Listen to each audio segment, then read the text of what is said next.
Goeiemôre. Ek is van Find It Kimberley. Dit is mevrou. Ek is Annette Stein, ek is die DA parlementslid en ek doen landbou in die parlement. Soos ons verneem is mevrou ook hier vir die Hartswater optog vir die moorde. As ek mag vra, hoe het dit julle as gemeenskap wat nou nie direk betrokke is by die familie, hoe het dit julle geraak?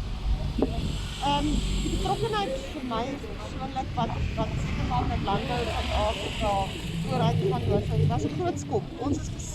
Ons weet van plaasmoorde in Suid-Afrika, maar ek dink hierdie Hartswatermoord spesifiek waar die gesin weg was, waar ons ontvoer was vir 2 dae en ons nie weet waar is nie, het weer nuwe bekommernisse gebring na 'n gemeenskap toe om te sê dit is nie net meer gruwelike moorde nie, maar dat mense dalk ontvoer kan word en dat daar verdere stappe is wat ons nie van weet wat gebeur met mense nie.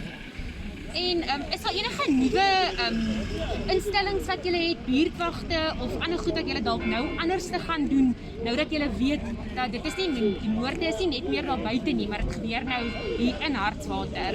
Ja, ek dink die belangrike ding daarvan is proses dat die gemeenskap betrokke raak.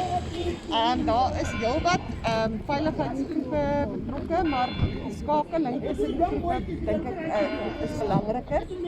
Ons het ook gehoor dat spesifiek in hierdie Hartswater geval het nadat daar, ek wil amper sê, die mense ingeluk is dat die gesinlede weg is, was dit redelik vinnig dat die gemeenskap opgevolg het en by mekaar gekom het om dan in die eerste plek die voertuie op te spoor en dit is So jy voel Hartswater as 'n gemeenskap staan saam teen die moorde? Ek dink Hartswater as 'n gemeenskap staan saam. Ek het weer gesien vanoggend, dit was mense van uit alle gemeenskappe wat saam gestaan het hierso en dat hulle mekaar ondersteun. Ek dink ook wat die skok is in hierdie geval is dat die brandgesin vir jare meer brand is groot geword.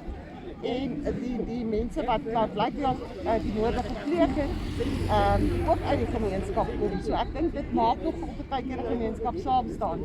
En dan net om te hoor, gaan julle die 27ste wanneer die saak weer voorkom, gaan die boere weer by mekaar kom met 'n optog? Ek glo die boere sal weer by mekaar kom. Ja. Baie dankie mevrou.